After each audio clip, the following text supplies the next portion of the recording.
All right, good afternoon, everybody. Thank you so much for coming out today. I'm Vic Reynolds. I'm the director of the Georgia Bureau of Investigation. So it's an honor to have you here at headquarters. Welcome. If you've never been, I would offer to take you on a tour later on, but Nellie would probably shoot me if I did that. But anyway, welcome. We're honored to have you. It's a pleasure for me to, as we begin this, talk a little bit about where we're at after a couple of years on our work in the gang initiative to introduce the individual that gave us that charge some 2 years ago and told the GBI to be the point of the spear as we began this process around the state to combat criminal street gangs and all the activities they're involved in our great state. So I know you will allow me this great pleasure of introducing the individual who, again, gave us that charge, who began conversations with me a number of years ago and what we thought we could do on a statewide basis to combat gangs, and who is literally leading the charge with us and standing with us shoulder to shoulder. It's my honor to introduce to you the governor of the state of Georgia, Mr. Brian Kemp.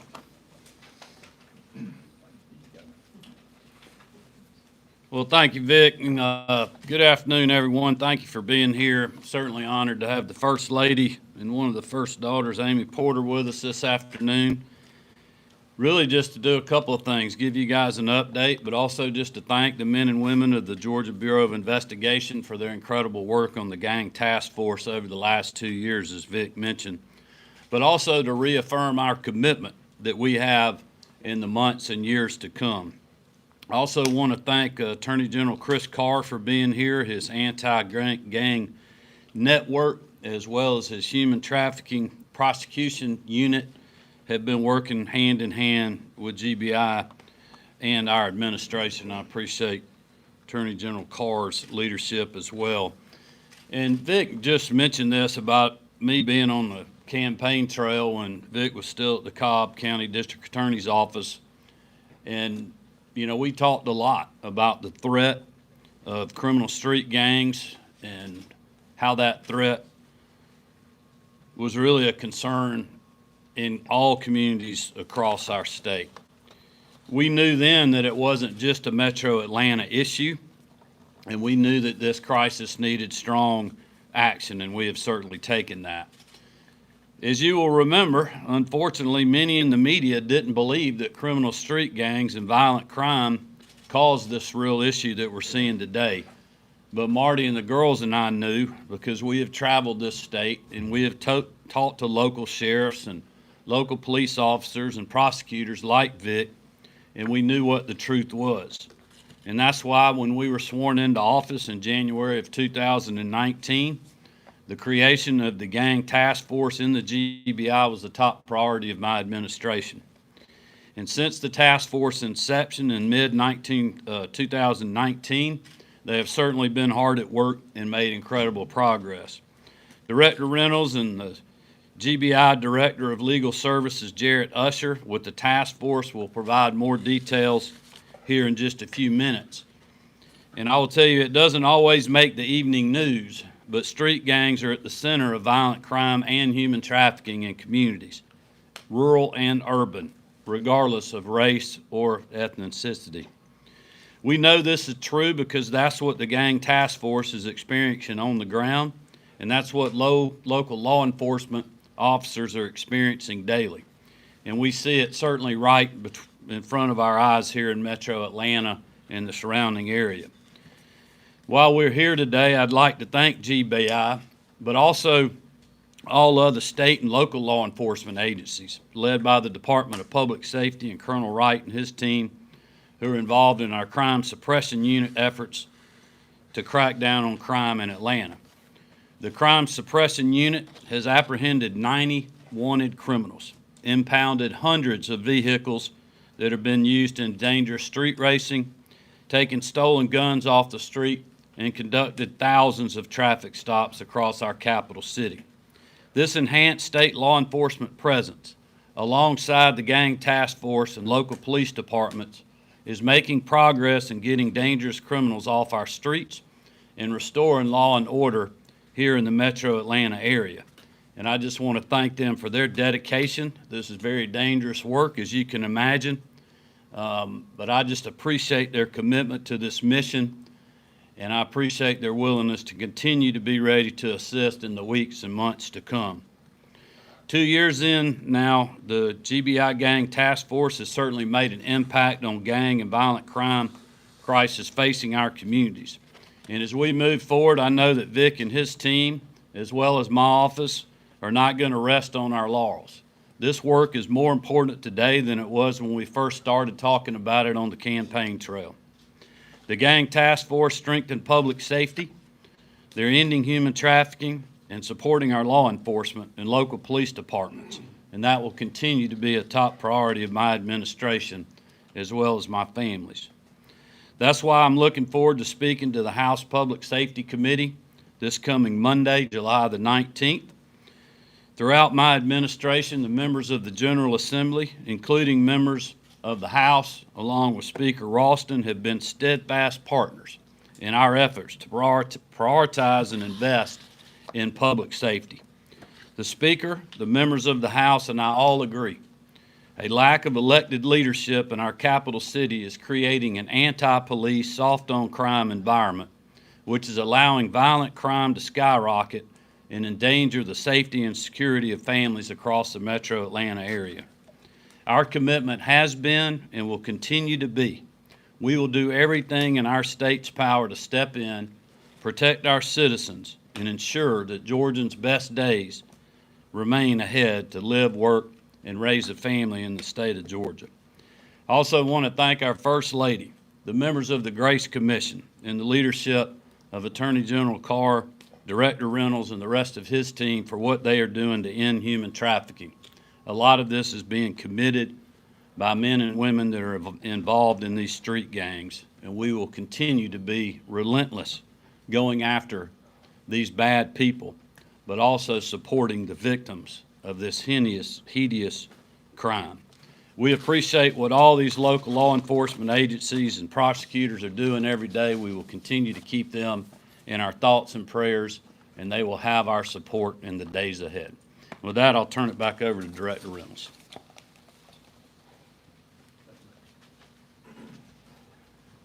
Thank you, Governor. You know, a little over 2 years ago, when I became the director of the Georgia Bureau of Investigation, Governor Kemp charged this agency with going after criminal street gangs. Based on that challenge, we began developing initiatives in both internal and external plans to eradicate these criminal street gangs in our state.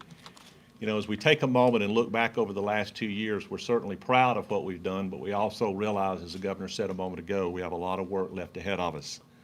From an internal perspective, one of the very first things we did was to develop a statewide GBI gang task force.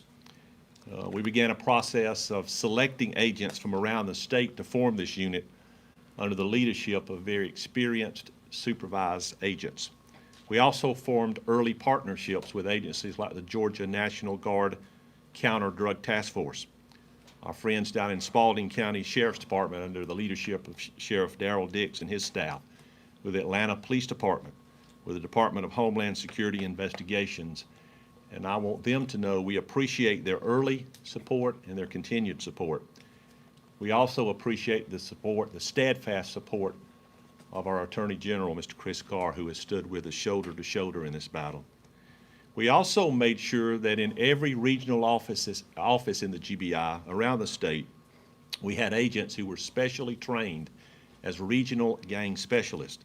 So no matter where in Georgia a gang crime was committed, we wanted to make sure that the locals could reach out to a specially trained GBI agent to assist them in any type of investigation. We began putting this task force together in March or so of 2019, March, April, and May, and we hit the ground running that summer. During fiscal year 2020, which ran from July 1 of 2019 to June 30th of 2020, the GBI was involved through our gang task force or our regional gang specialist in some 343 gang-related or gang-motivated investigations. As we amped up our intensity in this area, and in all candor, as we began to learn how to work these cases appropriately and correctly, we then became involved in FY21 in some 541 gang-related or gang-motivated investigations. Many of these investigations were what we call assistance rendered to our local partners, allowing the GBI to be that force multiplier that the Bureau is intended to be.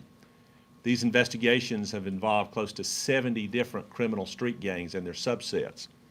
Gangs like Gangster Disciples, the Bloods in various subsets, the Crips in various subsets, Ghostface Gangsters, Aryan Brotherhood, MS-13 are just some of the gangs that we've seen all over the state of Georgia.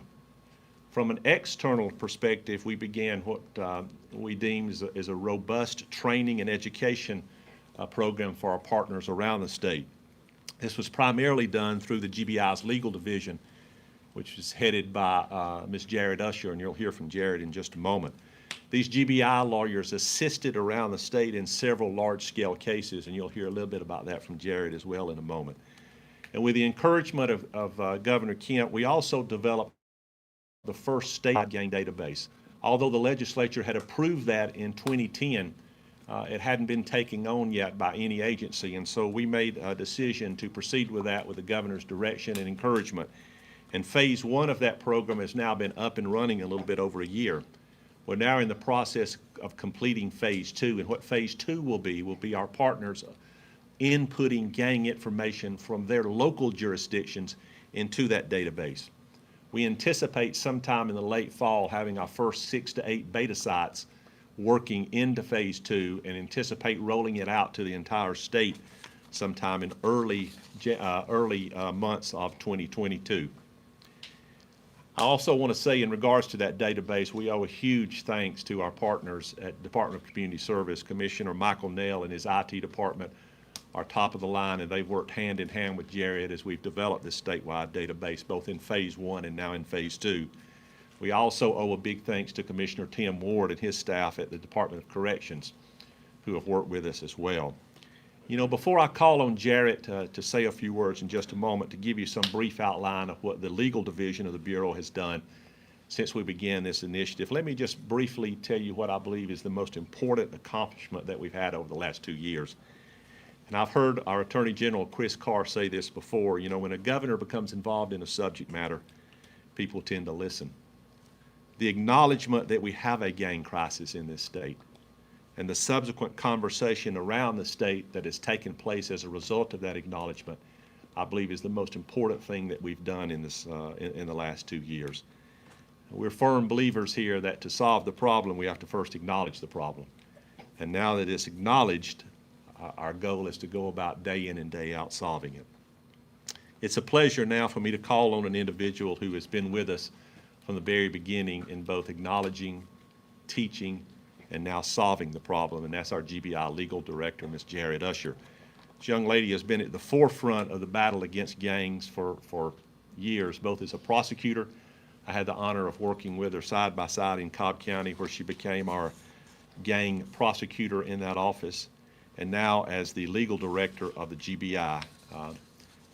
On a little bit of a sadder note, we'll be losing Jaret in January. She's been appointed to be a judge, and so Cobb County's gain will be the GBI's loss, but we're certainly very proud of her. I'm very proud of the work that she's done, not only over the last 2 years, but in her entire career standing side by side. Jaret, if you'll come up for a few moments.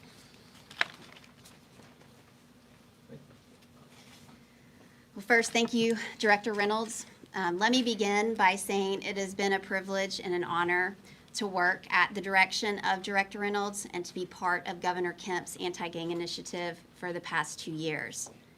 And while there's still work to be done, I can honestly say that I have seen personally the dedication of the GBI, of law enforcement, and of prosecutors around this state as they come together to combat criminal street gangs and to combat the crimes that they commit to the citizens of our state.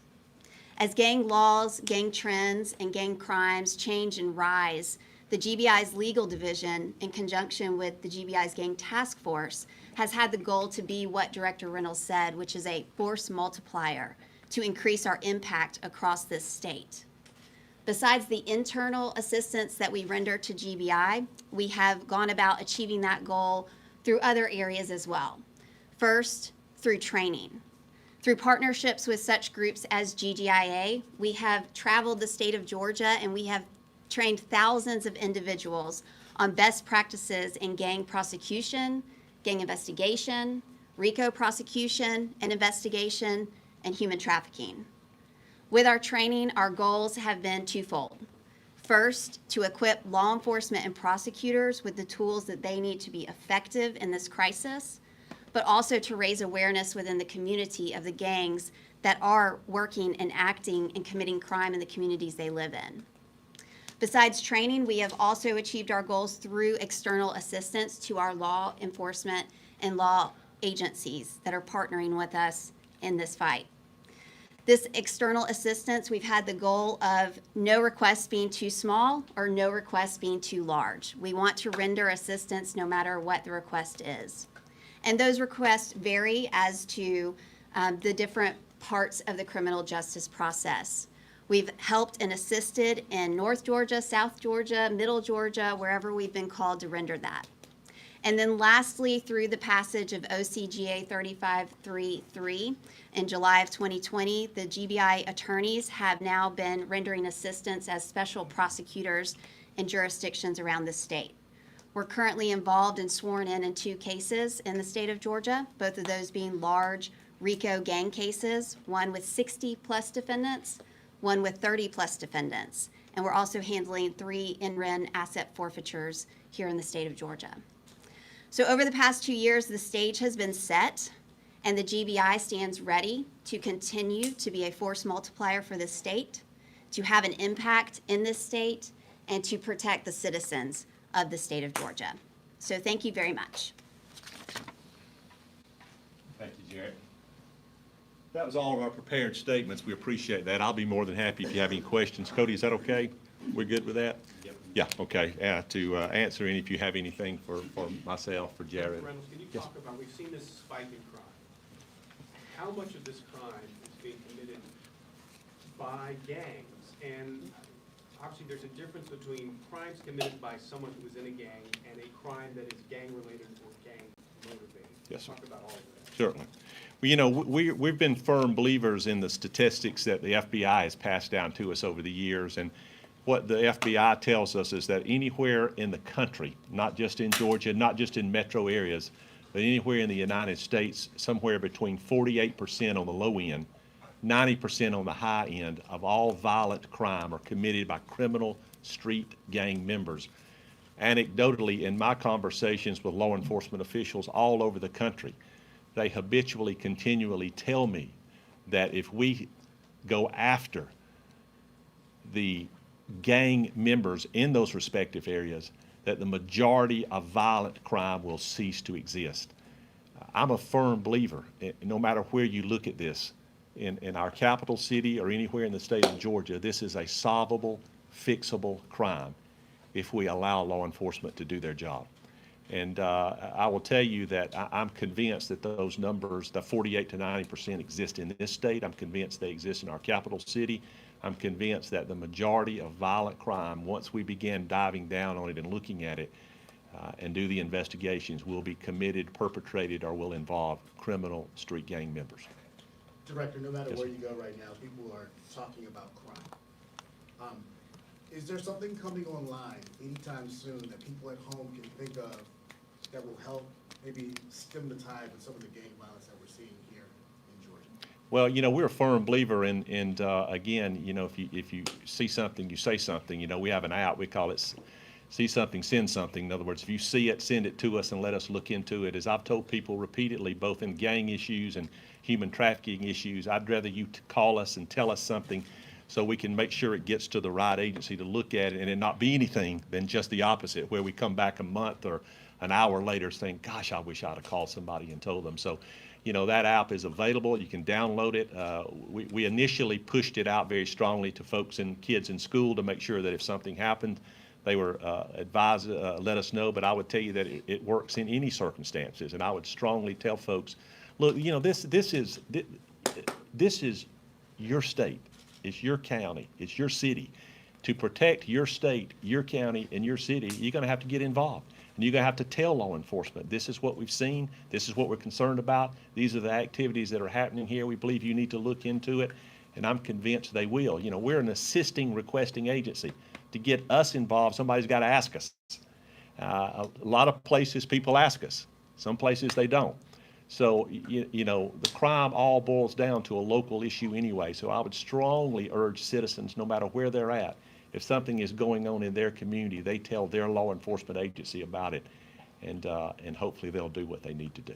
Governor, will you be pushing for more federal funds to Sorry. address some of these crime issues as well? Well, I'll let the director to speak to any available federal funds, but I will just say this. I'll again want to thank the General Assembly and Speaker Ralston and Lieutenant Governor and a lot of other people that have been very involved in helping not only fund the gang task force at GBI, the database, but also the units that Attorney General Carr has in his agency as well. Those are all things that have come through the appropriations process. We appreciate their support. My administration is committed to supporting the GBI, and as you well know, we are literally making millions of dollars available right now for the crime suppression unit here in the city of Atlanta to try to help push and move the needle on these issues. Governor, can you talk about cooperation with the city of Atlanta? We spoke with the police chief yesterday, and he says they've opened up dialogue with GBI and GSP, but elected officials in Atlanta talk about approaching the crime issue through different methods, a different way of policing. Can you talk about that? Well, I haven't got time to wait on a political campaign to do something about violent crime in Atlanta. I can assure you of that. I became very frustrated almost 3 months ago about hearing about this issue, seeing it, and us having to deal with it. That, as you all know, I told Colonel Wright, I tasked him with putting together a plan, working with the Atlanta Police Department and anyone else in the metro area that wanted to participate from a local law enforcement agency. He came back. We've got the GBI involved. We have community supervision involved. We got the Department of Natural Resources involved, corrections, DJJ, and a lot of folks at the local level, the sheriff and many others. But Chief Bryant has been a great partner for us, especially going after street racing. And quite honestly, it's a partnership that he needs, in my opinion, because it's our cars and it's our vehicles and our people that are driving that are going after these folks because of the inability for them, because of policy, to be able to do that. And that's not something that I can control. I am ready to stand shoulder to shoulder with any local law enforcement personnel or agency to go after gangs, violent crime, and street racing. We made a commitment to do that with new legislation. I appreciate the General Assembly's support on that, but we want to stand shoulder to shoulder. You know, I'm not going to put our people on the front lines and try to be an agency's police department. That is not what the state response is designed to do. And thankfully, we now have people standing shoulder to shoulder with us. Governor, as part of these efforts, are you working with the hotel industry at all in terms of human trafficking and trying to put a kibosh on that? Well, listen, our First Lady, as I've said many times, has led the country in efforts to end human trafficking, but also to support the victims. And she has worked with the many hotel associations, other business groups. Just the other day, a lot of the folks in the spirit and wholesale spirit industry, beer wholesalers and others are now putting logos on their trucks to raise awareness. They've done training with employees. Great companies like UPS and Delta and others have done that as well. And so we'll work with anybody that's out there. I mean, the Grace Commission and the First Lady have developed a 30-minute training program that any Georgian can take. We urged people in state government to do that. I urge people at home to do that. So there's some amazing stories out there of people that literally have just taken 30 minutes to learn what to look for that have had great successes for us. And we'll continue to do that. I would encourage people to go to the governor's office website or reach out to us about that information. We'd be glad to partner with you. Director Reynolds, are you able to say, in relation to the number of cases that GBI is involved with generally, is this a bulk of what you guys work on? Is it a fraction? I'm sure you don't have the exact number, but where does it fall in relation to the other criminal cases you guys are involved with? I will tell you that it's certainly one of our top priorities, both gang work and human trafficking work. But I would want you to know as well, you know, for example, officer-involved shootings, that takes and consumes a great deal of our time. Violent crime, particularly outside of the metro area, when you talk about the GBI and the request for assistance, a vast majority of that comes outside of metropolitan Atlanta, where we get into smaller rural areas where the GBI is In fact, the primary law enforcement provider in a lot of these areas on major cases where sheriffs ask us to help and locals do. But gang work is certainly way up on our priority, on our radar. As far as the percentage of time it consumes, I don't know. I would tell you that more than likely, majority of our work goes into violent crime, particularly outside of Atlanta. But a lot of that is gang related, and so it all ties over. In fact, just about any case we do, we try our best to look for a gang nexus in that. And if we find it, we're able to connect it, and hopefully the prosecutor will pursue that for us. But yeah, it's certainly a priority item. Director, Yes, sir. back in June, the Fulton County District Attorney asked you for gang task force resources to help investigate cases with gang ties. Has the GBI began assisting with those? Are you talking about the letter that she sent me regarding the two specific cases? Yes. Yes, we committed to help on those two specific cases. We did. We have folks helping them work that right now. Are you doing anything to make sure they get through as soon as possible? Or? We are. It's a priority item for us without speaking too much about the facts of those cases, but they're two extremely high-profile cases. We were asked specifically to come in to, again, be a force multiplier, to look over what has been done, to see if anything else can be done. We have task force members doing that as we speak. We're doing that with our goal of getting through with it sooner rather than later, but as anybody in this business will tell you, cases often dictate time themselves. I wish we could say we'll have this solved within 90 days, 100 days, 30 days, but that's not the way the beast is sometimes. But to answer your question, we are involved. To answer your second question, we are prioritizing it. Governor or Director Haley based on CBS 46, we've spoken to Chief Bryant, and he mentions gangs are definitely a problem, but the majority of the crime he's seeing within the metro Atlanta area is between two people who know each other. Can you talk about how the work that you all are doing intersects to help with that overall crime problem? Well, I'm not privy to the details and a lot of the arrests that certainly Chief Bryant is. I certainly take him at his word for that. But to me, what is troubling is when you have 14 and 15, 16-year-old kids that are out there doing violent crimes, carjackings, shooting each other, shooting at our men and women in law enforcement. I mean, there's a big problem there. And, I don't think they're just deciding to do this on their own. Most likely, I would assume that they're being enticed by older gang members. I mean, that's what they do. That's one reason I feel like it's so important that we have got to get our kids back in school. When they have that idle time, there are those that are out there recruiting them to be part of a scheme to help them make money that just ends up getting our young people in jail or injured with a gunshot wound or worse, killed. Governor, can I ask an off-topic question? Another issue that's been in the news in recent days is the increase in COVID cases in Georgia and several other states. Any thoughts on that and any plans to do anything at this point?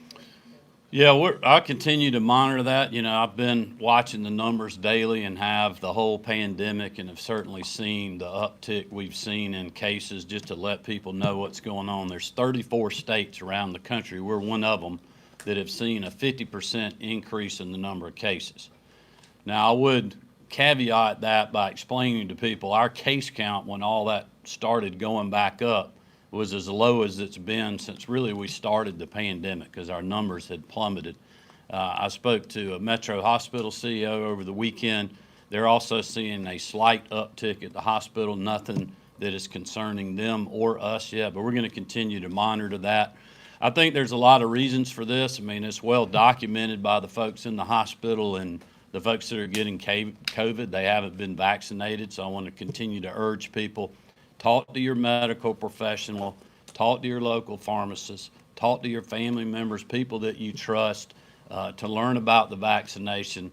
Our whole family, myself, Marty, the girls have all been vaccinated. I want to encourage people to look into that, make the best medical decision that they can. I know there's a lot of misinformation on the internet. There's been mixed messages that are coming out of DC as far as vaccines and COVID and other things, guidance. But the best thing you can do is talk to your medical provider and let them give you a sense of peace there on a good health care decision for you to make. None of this at this point concerns me. about taking any other action. We still have very low case counts compared to where we've been. Our hospitalizations are extremely low. The acuity, from what I've been told from my weekend calls, were that the acuity is not as great as it was, so patients are recovering. We're continuing to see our fatality rate very low. But we're also, quite honestly, we're just getting a summer 4th of July bump, like we warned against last year and as we did, several weeks ago. And I think more people that are getting out that haven't gotten the vaccine. The variants are spreading faster than the previous strains of COVID-19. So all those things people need to think about, especially if they haven't been vaccinated. Follow best practices and guidance on mask and distancing and other things. Just be smart about what you're doing and be smart about who you're being around to not spread it to someone else if you do get COVID. Yes, actually, it's two more on-topic questions. This may be for Ms. Usher and the Attorney General. I've been told in the past that Metro Atlanta's gang problem is, I don't know if it's unique, but it's different than what we see in like Los Angeles. Where Los Angeles is much more structured, there's turf. This is much looser. Does that make it more difficult to go after them, like with RICO charges? Because it is so kind of loose and spread out and kind of nebulous. I wouldn't use the term loose. It is different than gangs maybe in New York or in LA. Georgia is a specific type of area, and we do have a lot of crossover where our gangs work together. The main goal is to make money, so they'll get along as long as they're making money. As to prosecution, it just depends on the facts of the case, whether RICO is the best charge to utilize for that prosecution, coupled with gang charges as well. We've seen that be very effective. And my other question is, one of the issues we've seen, and the governor mentioned, of juveniles, 14, 15, 16-year-olds, there's long been criticism of what they call the catch and release program. It's a point system. Has there been any look at modifying, changing Georgia laws that police agencies or sheriff's offices, jails can hold on to these juveniles longer and not turn them right back out on the street, because we know that older gang members recruit them? Well, I will say I think that's one reason that the House Public Safety Committee is going to be meeting on Monday. I think they're going to be looking at all of the above, because it's not, just an issue of going after these folks and making an arrest, but the catch and release program with these folks that have a rap sheet a mile long that are then getting out and terrorizing families or shooting our police officers, that is a judicial problem in a lot of ways. And I think it's pertinent on the citizens to also realize that a lot of these members serving in the judiciary are elected, just like we are. And, that is an issue that needs to be risen, I think, up from an awareness standpoint, and I believe that you'll see that debate continue certainly over the next several months. Director Reynolds, to what extent are you able to say that the rash of interstate shootings may be related to perhaps gang initiation rather than, say, random anger in traffic or road rage? Are you able to say anything about that? It's difficult to say that. I'm trying to think whether or not we've seen that in any cases. I can't answer that now. I will tell you, if you'll leave me some card or information, I'll talk to my folks specifically, and I'll see if I can get that information for you. Thank y'all. Yes, sir. Thank you so much.